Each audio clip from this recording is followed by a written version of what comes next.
The Rebellers by Jane Roberts. A novel. Read by Martin John. Chapter 14.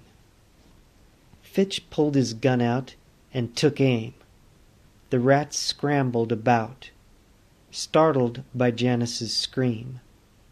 Fitch was about to fire, however, when she grabbed his arm. "Don't shoot! They'll attack for sure. Just yell. Make as much noise as you can, but leave that exit clear."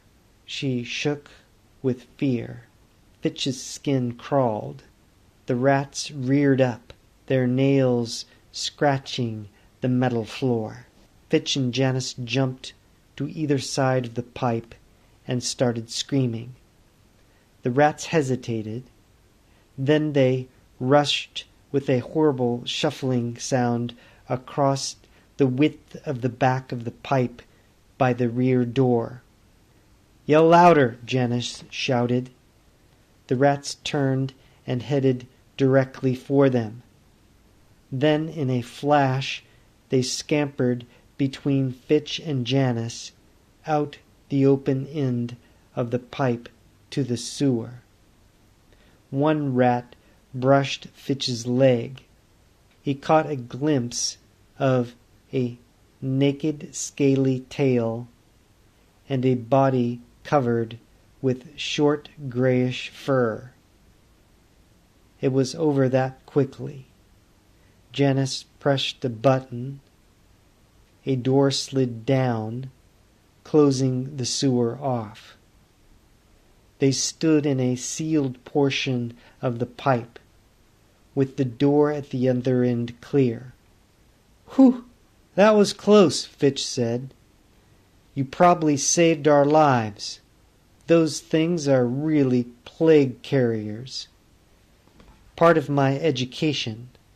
Our shouts set up an echo chamber in there. The rats didn't know where the screams were coming from. Don't ever try it without leaving an exit open for them, though, or they'll attack in a minute." The experience upset both of them so that they leaned weakly against the doorway. "I can't help it," Janice said. "They scare the devil out of me." "I can't understand it, though," Fitch said. "Toby had the whole place covered with rat repellent. You could see the glow. That's why I was taken by surprise when I saw the rats. Actually, it's the lice that live on the rats, not the rats themselves that carry the plague. But that doesn't help any. When the rats die, the infected lice jump on anything alive that happens to come along." Janice shivered. "Great! The rats have probably developed an immunity to the paint. That's all we need." She paused and said, "Well, we're just about there. I hate to go in. I've already betrayed Toby's trust, telling you about this entrance. I was planning to use that rat repellent in the burrow," Fitch said wearily. Then Janice's words came through to him. "You mean we're there already? How could we be?" She nodded, shamefaced. "The long route is to conceal the fact that most of the rebellers' headquarters are directly under the burrow itself." Fitch had his gun ready. "You won't use that unless you have to, will you?" she said anxiously. "Not unless I have to. Hope I won't need it." She touched another button. The iron door ahead slid open. Fitch stared in amazement. They stood in an enclosure looking through glass walls directly into Toby's office. Toby himself paced the floor, his narrow eyes squinting around the room angrily. "We're behind the mirrors," Janice whispered. "He can hide in here and watch anyone in his office." "I knew damn well that I was being observed while I waited in there the first time," Fitch said, glad to turn the tables. Toby stood by his desk. He made a quick motion. Before Fitch could get his bearing, the portion of the glass in front of them slid away. They stood face to face with Toby. "There's a little extra device that I never told you about, Janice," Toby said coldly. "Whenever anyone is in that little room, I know about it. Fitch had to see you. It's important. I had to tell him," she said quickly.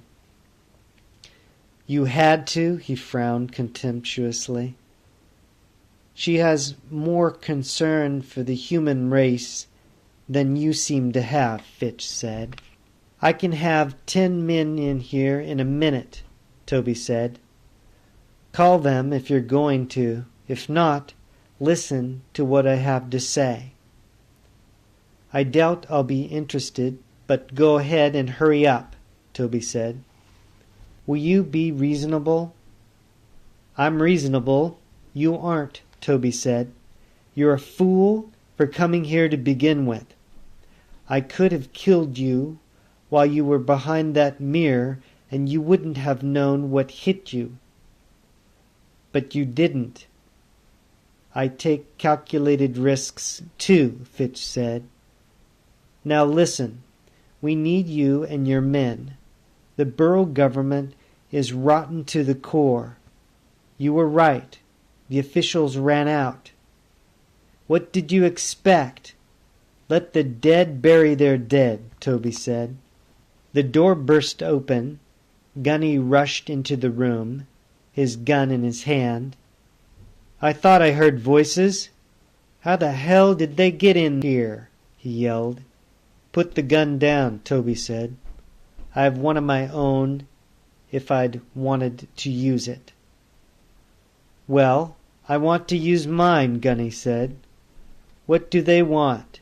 He glowered over at Toby. Fitch took advantage of the move to whip out his gun. "Now what?" he said. "It's an impasse. Sit down and listen. I may as well talk to you both." "I don't have to put up with this. I owe you one, Fitch," Gunny said. Nevertheless, he put his gun away and sat down. "Okay," Fitch said. "This is how things stand. The artists have been inoculated. They're under my control through a bit of luck and a good bluff. Sloat is taking care of that part. The whole damn country is hard hit with the plague. We need your help." Fitch paused and said soberly, "If you don't help us on your own, I have the men to attack you. And I will." "Is that what you want? The artists number over 1,000. "We'll meet you any day," Gunny said. "Boy, I am sorry we ever did you a good turn.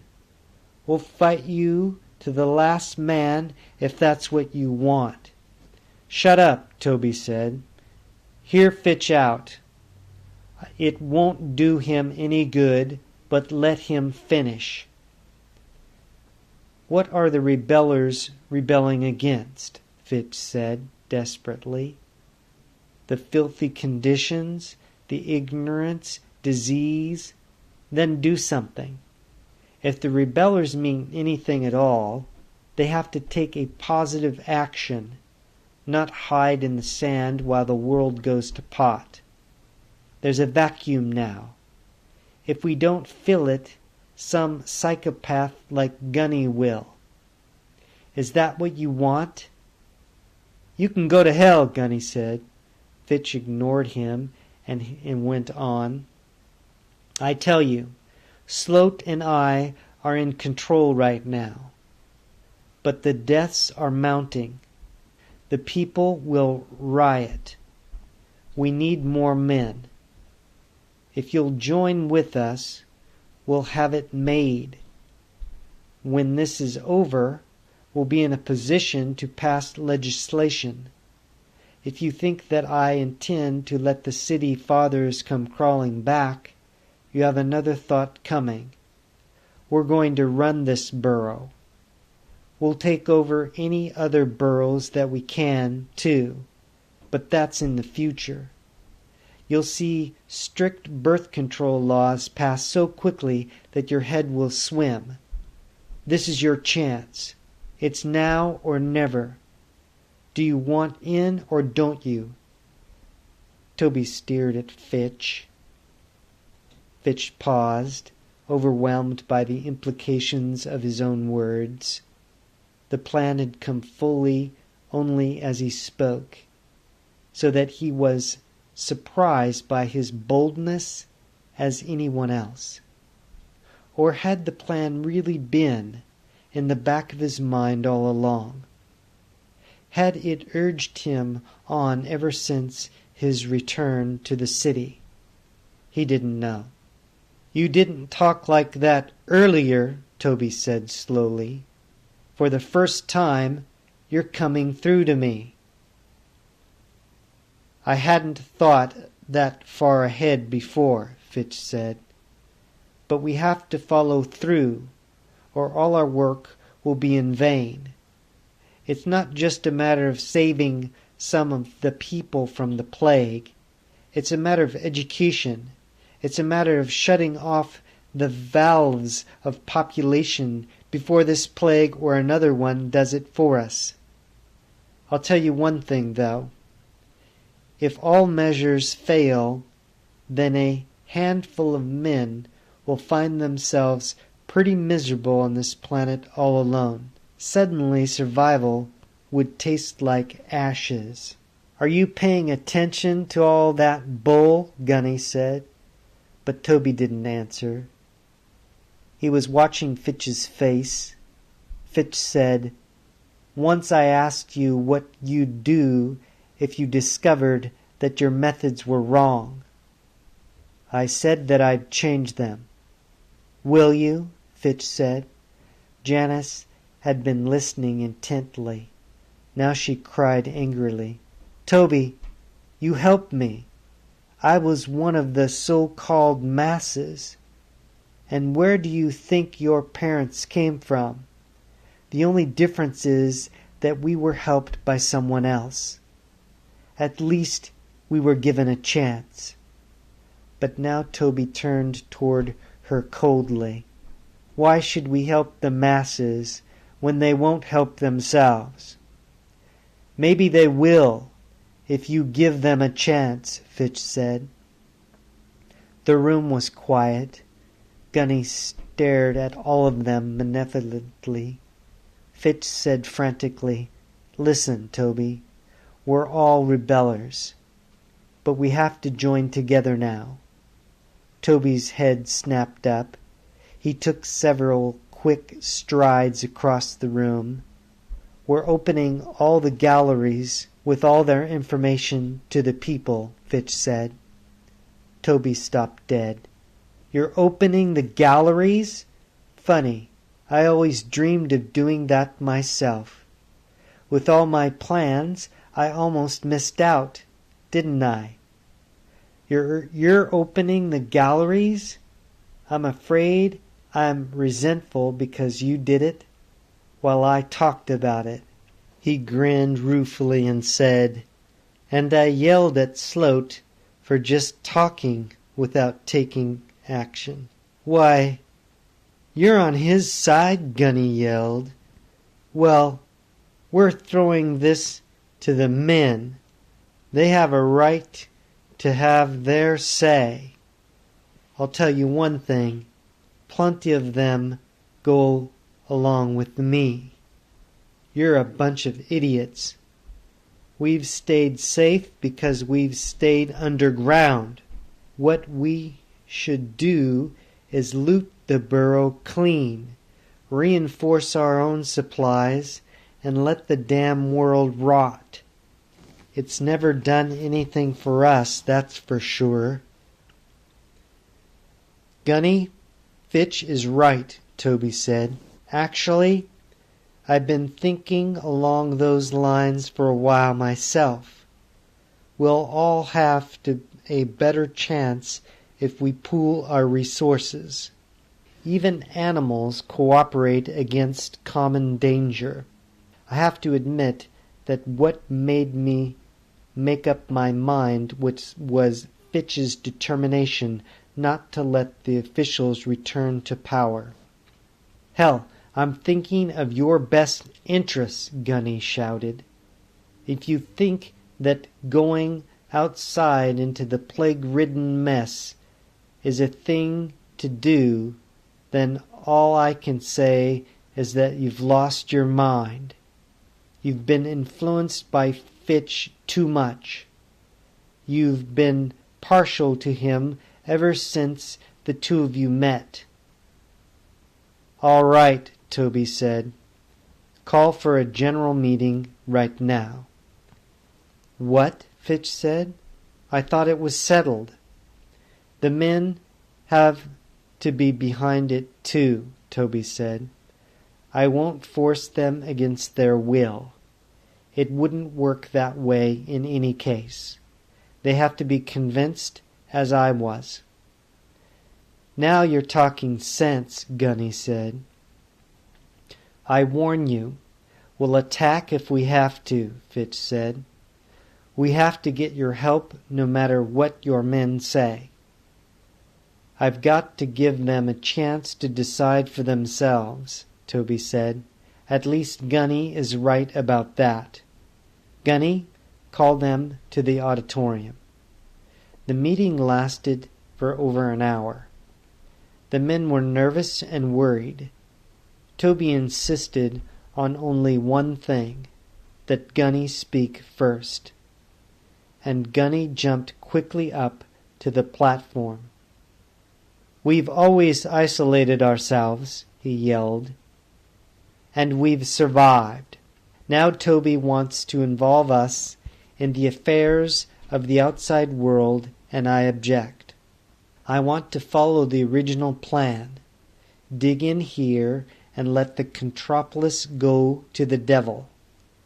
I am for looting to add to our supplies.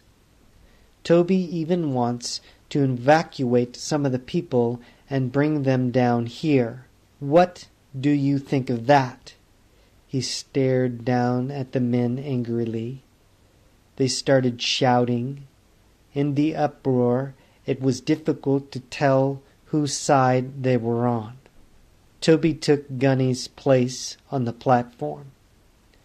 As worried as Fitch was about the outcome, he was amazed again at Toby's composure and magnetism. He didn't speak a word until the whole room was silent. Then he began softly. We didn't have a chance to form the world we were born into. Now we have the opportunity to make a new one. Fitch had already mobilized the artists. Borough officials have fled.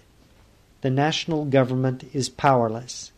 I've always said that when the time was right, we'd move. This is the time. Fitch had more guts than I had. He made this chance for us. We put up or shut up. Follow Gunny's ideas and we'll end up a disorganized band of looters. Is that what you want? The men listened soberly. Many of them were professional men of one kind or another. Toby waited until his last remark brought a glimmer of distaste to many of their faces. If we don't take this chance, then we have no right to protest what we're unwilling to fight against. If we move now, we took over the burrow completely. With Fitch's men, we'll have enough force to maintain control." Gunny rushed up to the platform. He shouted, "Ask him how he knows for sure that Fitch has mobilized the artists." "He only has Fitch's word for that. Go ahead, ask him." Protests arose. Some of the men jumped to their feet. Others watched Toby inquisitively. Toby said, "I have Fitch's word, and I believe him. He also promises that if we refuse to join him, he'll feel compelled to attack us with those same forces," he said crisply. "He'll do it, and if we don't join him of our own free will, then we'll deserve it. I've thought this over for a long time, actually.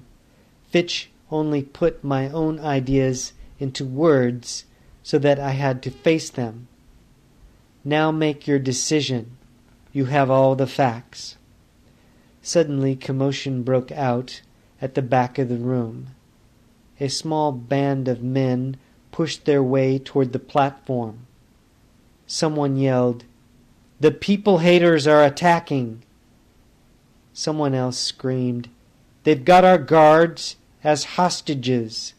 The men leaped to their feet. Gunny rushed from the platform.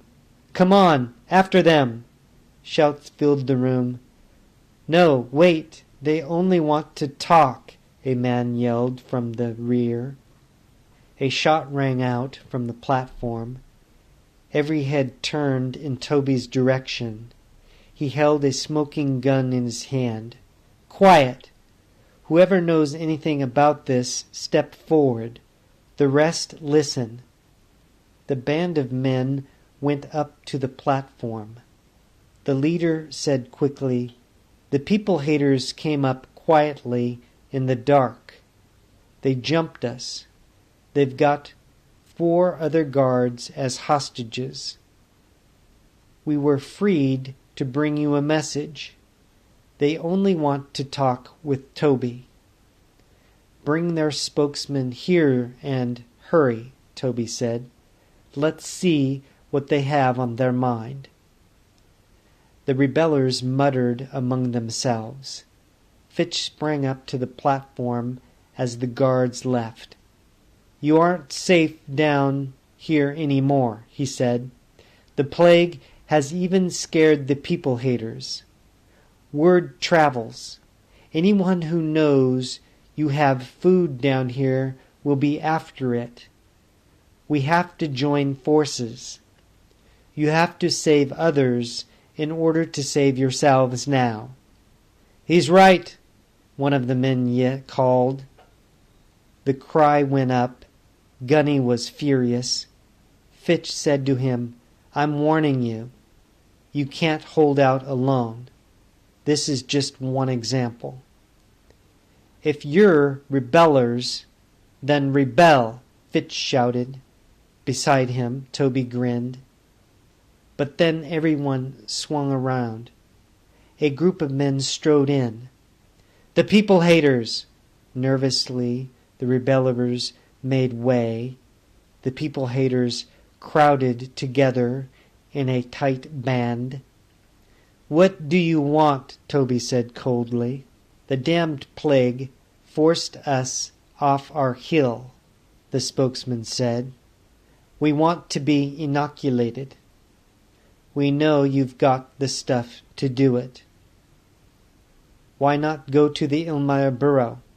They're inoculated there," Fitch said. "We ain't going to no doctors," the man yelled. "Hell, we'd take our chances with the plague first." Some of the rebellers laughed. Tension eased. The people haters were in plain sight of everyone. Fitch smiled. At close range, the people haters were a band of hungry, frightened men. Toby said suddenly, "We'll inoculate you." "No tricks," the spokesman said suspiciously. "We can do plenty of damage if you try anything. If we're not back in 15 minutes, your guards will be killed." But Fitch had an idea. He said to the people haters, "You want food and inoculations and shelter?"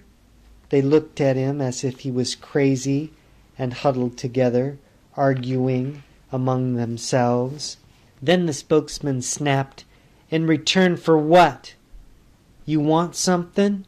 Fitch knew he had it made. He yelled out to the rebellers, "Listen, let the people haters join us. We need everyone we can get. Band together and we double our chances of success. It might be an uneasy alliance, but we can make it work. What do you say?" "All in favor, yell out," Toby shouted. He stood with his arms flung out dramatically, the people haters staring at him. There was a brief dead silence. Then someone yelled, "I'm for it." The shout was taken up. The room exploded. As Fitch hoped, the tension and fear of the plague was suddenly released in the overwhelming decision to do something and fight back. The people haters stood bewildered in the uproar, but they were obviously amazed. "I don't get it," Gunny said. "The people haters are usually savage." "Look at them," Fitch whispered. "They haven't eaten in a good 3 days. They're starved to death. They were driven here in desperation, and that's why they'll join us." The whole place resounded with shouts. Then suddenly someone yelled, "The guards!" Toby whitened. If the spokesman for the people haters didn't get back in time, the rebellers' guards would be killed. In the confusion, the original threat had been forgotten. End chapter 14. Peace, light, and love. And mahalo for listening.